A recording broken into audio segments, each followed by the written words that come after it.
This is the Loan Creator YouTube. We hope this video helps. You begin by choosing a single template and saving it as master. XLSX so you never overwrite raw data. Next, create 3 sheets: transactions, chart of accounts, and monthly summary. This separates input from calculations. For transactions, define date, category, description, amount, tax percent, and account columns and lock headers. Then add data validation on category from chart of accounts to prevent typos. Once done, enter 710 recent transactions to test structure and confirm categories map correctly. Now you add processing layers. Convert transactions into a table and create named ranges for accounts to keep formulas readable. Use SUMIFs to aggregate by category and month. Use XLOOKUP or index/match to pull tax rates and account codes.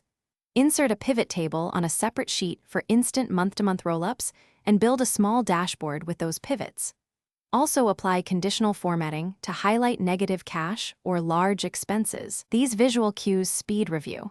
Make sure formulas use absolute references before copying. To finish, reconcile with your bank statement.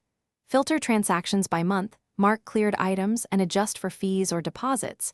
Reconciliation ensures accuracy. Then create a one-page dashboard showing cash, net income, top 5 expenses, and AR aging so you have actionable metrics. Export the dashboard as PDF and relevant ledgers as CSV for your accountant.